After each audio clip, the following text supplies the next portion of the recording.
What's up, everyone? I'm Corey P. We got Razzo. Hey. We got Ray. Hey. We got Britt from the block. And this is Breaking Bread. What's up, guys? What's going on? Y'all doing well?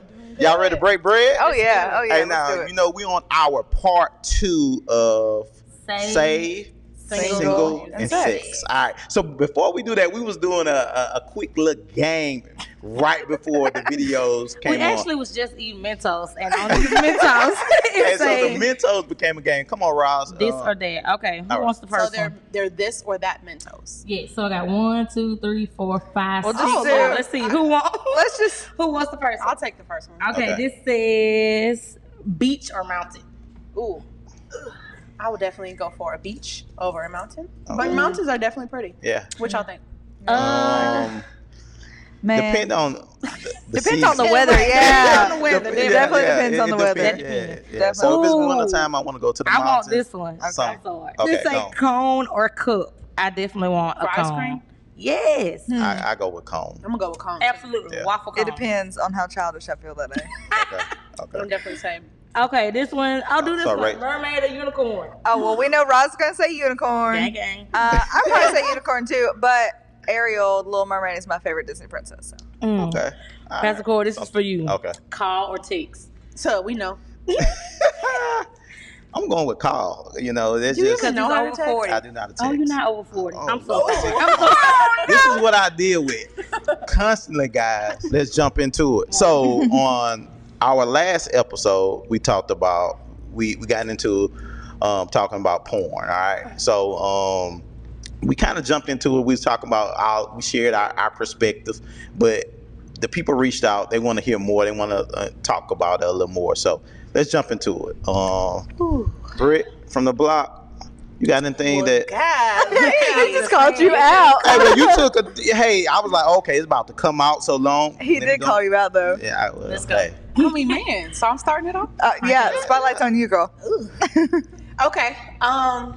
So, well, I guess I'll share my testimony. Okay. Because pornography is actually how I met Jesus. Wow. I Crazy. did not know. Yeah. Yeah, I'm gonna run through the story real quick. So I mentioned in our last podcast that sex was introduced to me at an early age. Just being real, I was molested in 7th grade. So, I'm still a child. I should not have known anything about sex, but that door was opened. Right.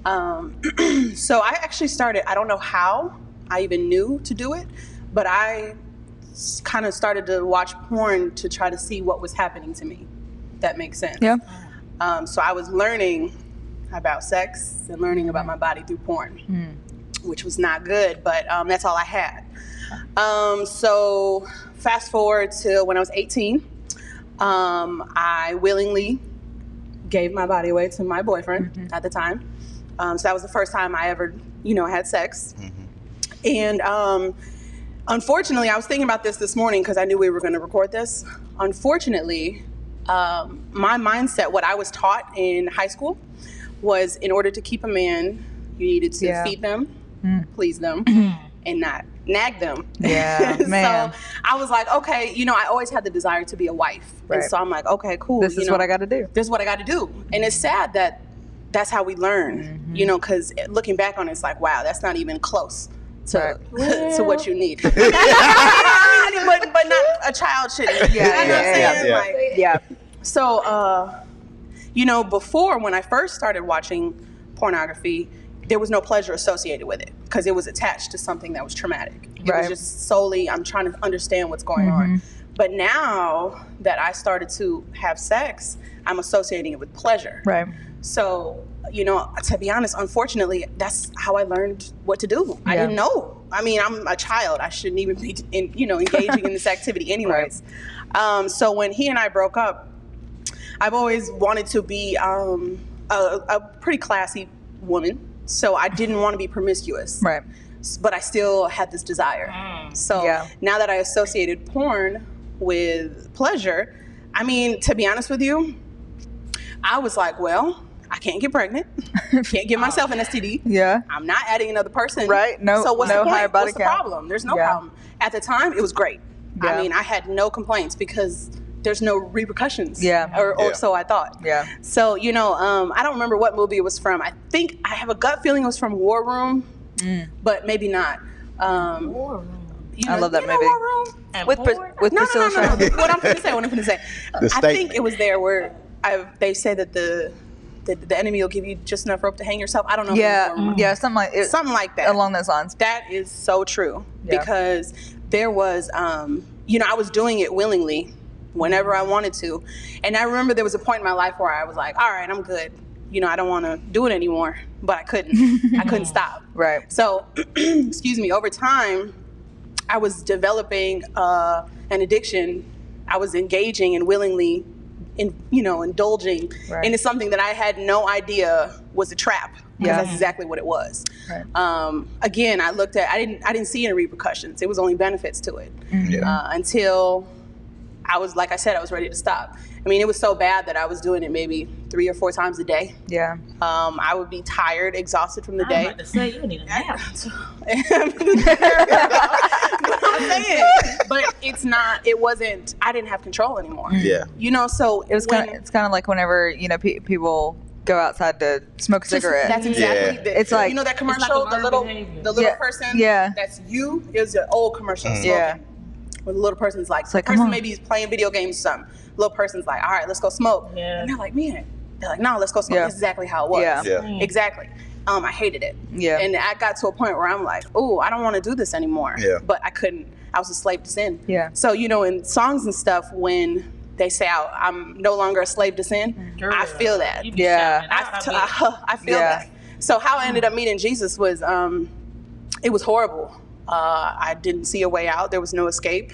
I was stuck in it. I had to do it whenever the enemy came to play with me. It was time to Right. go, because that's how I feel. I feel like I feel like I was his puppet pretty much, Yeah. and I just did whatever he wanted me to do because that's what it was. It's hard to explain, but one night I was exhausted. I just remember I had a long day, and I was just scrolling, trying to find a porn I haven't already watched. It was so bad I knew porn stars by name. I mean, I'm on page like 28.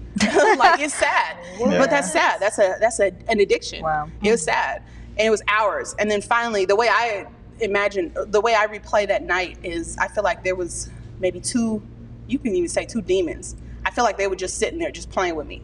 Like, let her keep scrolling. Yeah. Because that's how I felt like a slave. Did whatever I did, and I immediately felt guilty. And I remember crying myself to sleep.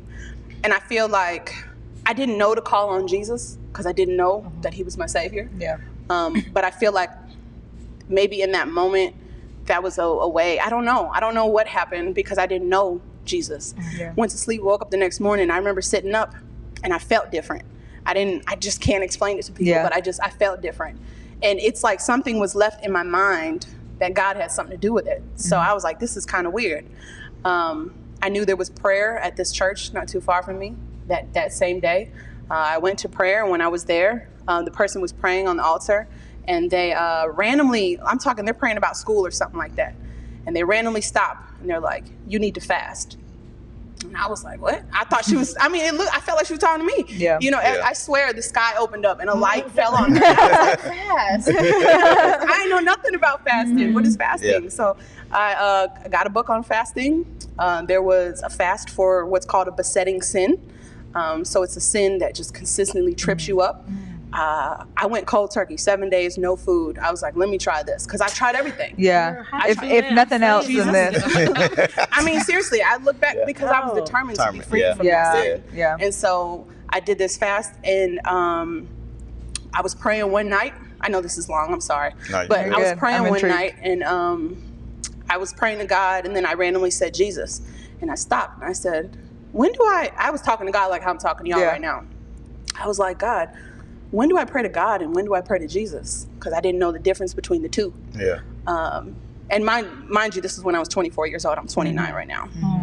And so I had an unction to watch The Passion of the Christ, which I've never watched before. Watched The Passion of the Christ, and I was bawling my eyes out. Yeah. I'm like, wow, this is Jesus, and this is what he did. And so I confessed that Jesus is my Lord and Savior in that moment during my fast. After that fast was over, I renounced all those spirits. I took it all the way back to when I was molested. I renounced everything. Yeah. told I had no more control over my life, and I fasted and I gave my life to God. And then from there, I didn't watch porn or masturbate for 9 months. Yeah. Now, of course, we'll talk about why it was only 9 months later, but it was 9 months. Yeah. And so Yeah.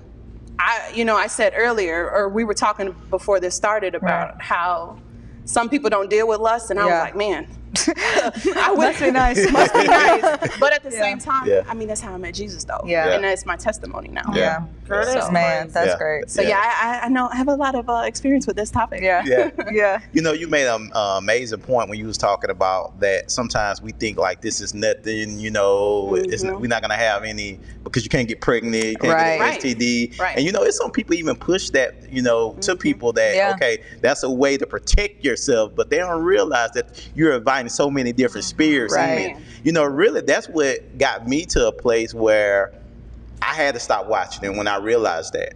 Like when you watch that, you got to think about the enemy is trying to figure out how to get in. Yeah. And, you know, we all talked about the different things that we struggle. Yours could be different, and mine could be different. But the enemy is trying to find a way.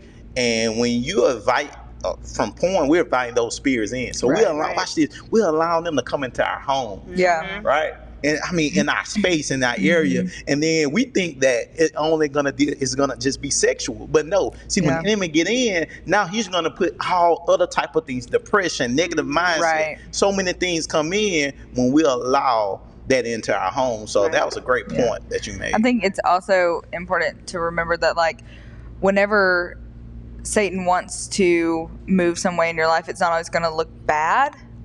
So it could be like the excuse of like, oh, well, I can't get pregnant, STD, or what. But like with my story, porn was introduced to me through my very first boyfriend. So I got a boyfriend right after high school, and is my first boyfriend, and you know all the good things. I was like, I'm so in love, you know, whatever. Then I had to move to college, and he said, well, if you're going to be there away from me, because I lived 300 miles away from him, then you need to find a way to keep yourself satisfied, because there's going to be a lot of boys on campus that want to holla at you. And I was like, oh, okay, yeah, what do I need to do? Because he was the first guy that I had done anything with. Besides, I think he wasn't my first kiss, so whatever. And so I was like, yeah, cool, whatever. Whatever you want me to do. That was kind of my attitude towards him. Whichever you like. Yeah, really. It makes me want to like vomit now, because I'm like, ugh, disgusting. But so I was like, yeah, and he's like, okay, well then you need to watch porn, and then you need to do all the things you need to do to keep yourself satisfied away from me. And I was like, okay, yeah, I could do that. And so I was thinking, I'm doing something for him. Yeah, cool, I can do that. Well then, just like with Brittany, and opened a door. And then even after we ended the relationship, I was like, this is a way that I can continue this without getting pregnant and all that kind of stuff, because I did want to save myself until marriage, and I didn't want to end up, being, a single mother or anything like that. So I was like, yeah, this is a great way to do this. And then, similar to Brittany's story, it was just kind of one of those nights I was like, I'm tired of this. I don't want to do this anymore. It's literally like makes me feel horrible. Like after I was done, I was like, I don't even want to look at myself anymore, kind of deal. Like so ashamed. And so I did. I was just like, I'm done with it. And then I prayed about it, and went through, the whole order of like, you're not welcome here. We're not doing this anymore. Don't come back. Get all your stuff and leave, kind of deal. And then I quit. But it was just like one of those things. I just didn't think that I could ever do it until that moment whenever I was fed up.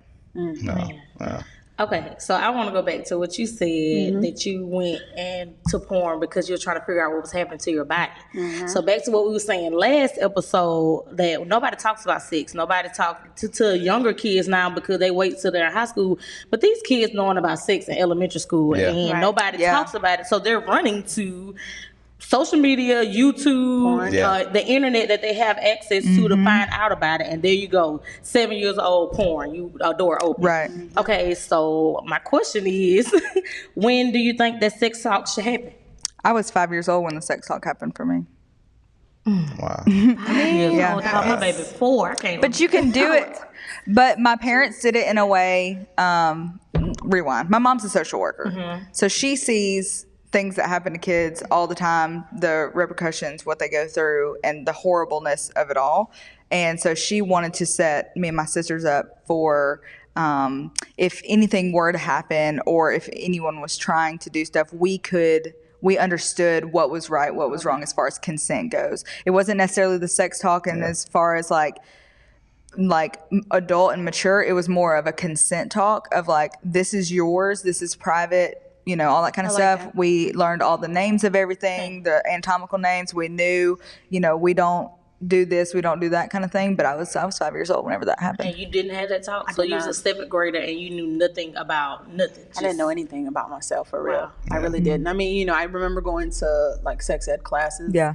Just small stuff. But actually, matter of fact, now I think about that, I think that was in high school. Yeah. The sex ed class. I don't even think that was middle school. So no, I didn't know anything. Part of me, I'm back and forth, because part of me is like, well, I was a child, I shouldn't know. But then, like Rachel said, I wish I would have known. I said, let's have a conversation. I think I think it's of course up to the parent and the kid, but I do agree with what Rachel said, that like you got to start early with certain things. Of course, it's different levels, right? It's kind of like you graduate to each level. Yeah, but I think it's important to have it, because when as the older sibling, I had a lot of female friends, and majority of my female friends used to tell me that someone tried to touch on them or something like that. Yeah. So early, I started talking to my sister. I'm like, hey, look, this is, And so I started having that conversation at an early age. Now I have a daughter, same thing.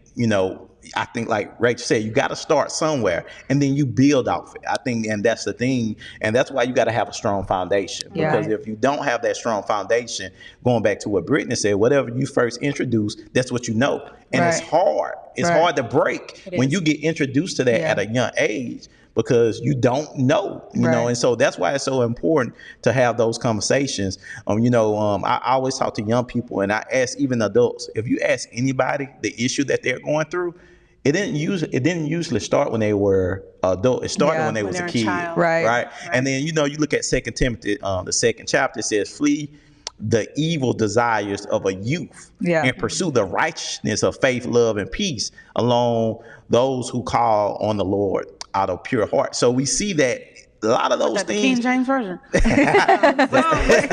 the New Living Translation. That's the King James version. Sometimes I do, and I know we laugh about. I like reading the King James, because a lot of times when you do go in different versions, some things are kind of and so it's like King. But it is good to hear different versions as well. But that scripture hit me, because it said evil desires of youth. Yeah. And a lot of times, we got to understand, the enemy knows our purpose. Right. So he tries when we're kids. Yeah. And that's why those attacks, that's why the molestation, those things happen, because they want to destroy you. Right. Destroy your purpose. So that's why you got to, start early talking to. I don't think there's not a coincidence to that, because if you look at history, like a lot of people who did great things in the Bible, they tried to kill him when they were young. Yeah. That's it. I mean, think about Moses. Yeah. Yeah. Jesus. Yeah. So people who had purpose, the enemy tried to get them when they were young. It's the most vulnerable. Y'all don't let porn kill your purpose. Right. That's good. Wow. That was good. Wow. That's good, Rod. Yeah. That's powerful. Because when you, for me, it almost did that to me. You know what I'm saying? It almost really destroyed. It was like that. Well, Paul talked about that thorn, what I mean? It was so hard at the time to break, because from a male perspective, and I talked about it on the last episode, only person I've been with is my wife, right? But we did have relations before we got married, and it was both, so when I'm in school, I'm trying to be, like, okay, look, I want to do right. But it went more from a spiritual perspective. It was more for her. Yeah. You know what I mean? I didn't want to cheat on her. I don't want to do those things. But it started as a young, as a kid, and it just continued. Now it's continuing because it's like, I'm trying to do right. So in my head, this is the right thing to do. Right. So that's why you got to have those conversations, because people, they need to hear. Young kids need to hear and hear the struggles and hear our testimonies so they know that, look, you can make it through. And matter of fact, you don't even have to go through what I went through. Exactly. Learn from my mistakes. And they know who they can trust with that conversation. So the fact that my mom talked to me about that at an early age, whenever I got into middle school and other kids were talking about it or saying stuff, there was a girl that got pregnant in like my 6th grade class. And I was like, hey, Mom, this girl said she got pregnant because she sat on the toilet seat, which is what she told people. And my mom was like, well, what do you think about that? And I was like, you can't do that, right? She's like, no. And I was like, all right, cool. And I just like went about my way, but I knew that I could always go to my mom and talk to her about that stuff, and have those conversations. And, she wanted to create that, safe space that if anything did happen or if I did have any questions, I could just go to her and ask. So yeah, that's good right there. Cause I think that's important. Even as I talked to my mom about it. And because she was that person, even though she was a single mother, still some single parents is kind of challenging them talking to a guy, to their son. But me and my mom talked about every situation. Anything on, I'm going to talk to my mom. Yeah. But it was open like that because she had that type of we had that type of relationship, and I think that's important. I think parents sometimes think like I shouldn't say anything. I'm gonna stay over. Like you need to go confront it. You need to talk about it. If anybody's going to introduce that subject to them, it needs to be you, and then reinforced in the church. Yeah, honestly, that's what I think. And that's why it's so important, for parents also. Like I love what you said, Rachel, to be reinforced in the church. You got to bring your kids. Yeah. See, they need to hear it not just from you, but they need to hear it from other people. And when you have that, you just see a difference. Yeah. Bonza, she received that. And so she heard it not just from a parent, but she also heard it at the church. Her youth pastor, they waited to marriage, but they only been with each other. So that concept, she was like, wow. Yeah. Maybe I should do this the same. But it was by going to church. So you need that. I totally agree. Yeah. Okay, so what do we tell the listeners, the young, the older one, some steps? Okay, you're in porn. Maybe they like it. I'm not saying it sounded easy for you, but you got deliverance. I'm not watering down deliverance. You literally got deliverance. Okay, so let's talk about people in the church. Yeah. Maybe they're struggling with pornography or whatever. Let's give them some steps or some put them on the right path of getting free. So this is what I would say. So now you're saying somebody who's saved, right? Or unsaved. We're just talking. So, okay, I fasted and prayed, right? So in the Bible, there was a boy who was possessed by a demon, and trying to get this demon out. And I don't know if you could pull up that scripture, but it says some things just come out with fasting and praying. Personally, because that's what I did, I would definitely, especially if it's a stronghold over, it doesn't matter if it's porn, don't matter if it's drugs, don't matter what if it is. If it's a stronghold over you, I would suggest taking seriously a fasting and praying, just to consecrate on God and just to, get those strongholds up off you. But see, now going back kind of to what Pastor Corey just mentioned about a thorn in his side. So I told you 9 months I didn't do anything, right? Because I was good. Well, what's interesting is, I was heavy reading the word, praying. Like I was on the straight and narrow after that. I'm like, okay, God's real. I'm good. Like straight and narrow. Well, I was watching a movie and it wasn't a crazy movie. It was just a movie that comes on TV actually, but it had a lot of sex in it. And my spirit man told me to turn it off, but I was like, oh, it's fine. Because I was a new Christian. I didn't know.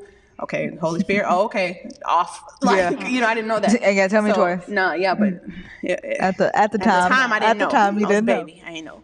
But watching this movie, and it just started to kind of creep back in, and I was like, it did. And then I learned then that what you eat matters, and I don't mean physically what you eat, spiritually what you eat matters, because I didn't guard my heart. I didn't know to guard my heart. Right. And, your eyes are the gates to your heart. Yeah. I didn't know to guard that. So I didn't know what I watched, what I listened to, what I read. I didn't know that this stuff mattered. And then, I'm a reader and a writer, so I love audiobooks. Yeah. And I'm going to be honest with you, some of my audiobooks, they're rough. But I liked that before I got saved. But there's a lot of sex, and they're very detailed in sex. And I realized that listening to that, woke up some stuff. Yeah, and it was feeding into that. So besides fasting and praying, Stay away from Yeah, triggers. that was. Stay away from triggers, but you Yeah. have to know. Like we've talked before. Remember the first episode? Call it what it is. First and episode, right? The first episode we talked about drinking and smoking and Yeah. knowing your boundaries and what's a weight for you. Go back and listen to episode 1. But seriously, if that's a weight for you, you gotta pay attention to what you eat. Right. It's kind of like with Rachel, right? Yeah. So we all know, and if you don't know, if you follow Rachel on Instagram, you'll see that she's into fitness. So let's say she's got these fitness goals. She's trying to, I don't know, whatever her fitness goals are, lose weight, tone up, whatever. Yeah. But she's steady eating McDonald's, but she's gaining weight. Maybe she's working out stuff. Yeah. But let's say she eats 4 salads in a month, right? And every other day it's McDonald's, Yeah. Popeyes, something like that. And she's gaining weight. And she's like, okay, why am I gaining weight? I've eaten 4 salads. Right. Well, those 4 salads were great. They did your body good, but they didn't sustain you for the goals that you're trying to get. Right. That's good. So it's the same spiritually. Something we like to say in the fitness world is that you can't outwork a bad diet. You can't outwork That's a bad it. diet. And Same so, spiritually.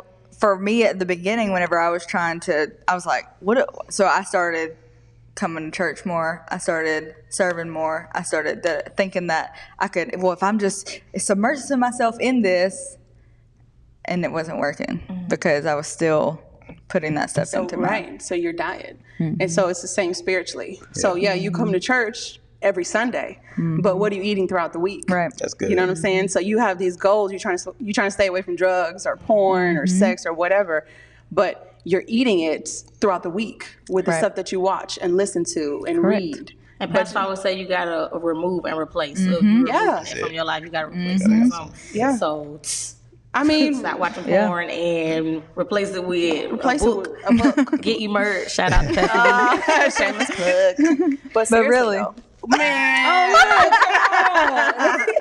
you could set it up on the table. I mean, why not?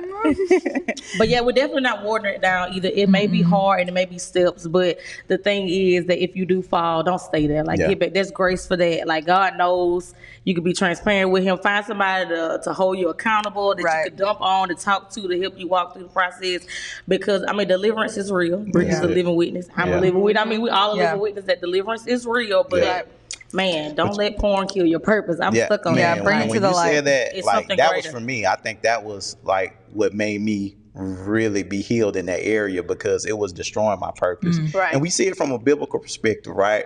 Like we don't see the word porn in the Bible, Right. but we do see where David saw she, over there, like, woo. Yeah. That girl. Live He was porn. And then he went and got her, and he it, went watched it and look all destroyed the a lot of things- The things. destruction happened. the after that destruction, one little that satisfaction. one thing, right? And he went and got the husband killed. Look at the life of David Yeah. afterwards. Domino You know what I mean? Ooh. And so when you say don't allow porn to destroy your purpose, that's what you got to understand. When you get caught up in sin, man, it can miss so many different things. Everything that you desire is in your purpose. So the thing that you want, all this stuff that, man, I want to go here, I want to do that, that's in your purpose. Right. So why would you allow porn to One destroy little that? act to destroy that. Man, it's Yeah. crazy. Yeah. I know we got to wrap this up, but when you were talking, what came to mind was temporary satisfaction. Yeah. Porn is a temporary satisfaction. oh yeah, yeah, yeah. It feels great in the moment. So Well, you does gotta keep sex, so doing does it. drugs. But the after effects, Yeah. and it's immediately working. after. Yeah. Right. It's like, it's like, I hate to say it. Never mind, I ain't gonna say it. Never mind. But you know, also to affect your it's generations. right? Yeah. Right. You look at Solomon. Yeah. Now, you know what I'm saying? Yeah. Like it's generations. more than just man. you. Like it's just, More than just you. yeah. That's what we understand. This right here is not just about you, man. It's generations that attach to you that you put them in a bad position. So that's my thing. I love what you said, right? That's good. Shout out to me. Well, guys, man, this is our second episode Second. of Say- Part two of Part Say- two. Okay. Will that be a part 3? Oh no, it's up to the people. If Y'all let us know. want more, y'all let us know. Reach out to us out on our social media platforms. And if you have questions, If you ask. have questions. We'll address them. Here. Because guess what? Real life, Oh, Real issues. I'm like, what? real issues, I would say break bread. real talk. Real talk. But guys, this is Breaking Bread. Check us out on our next episode. See you later.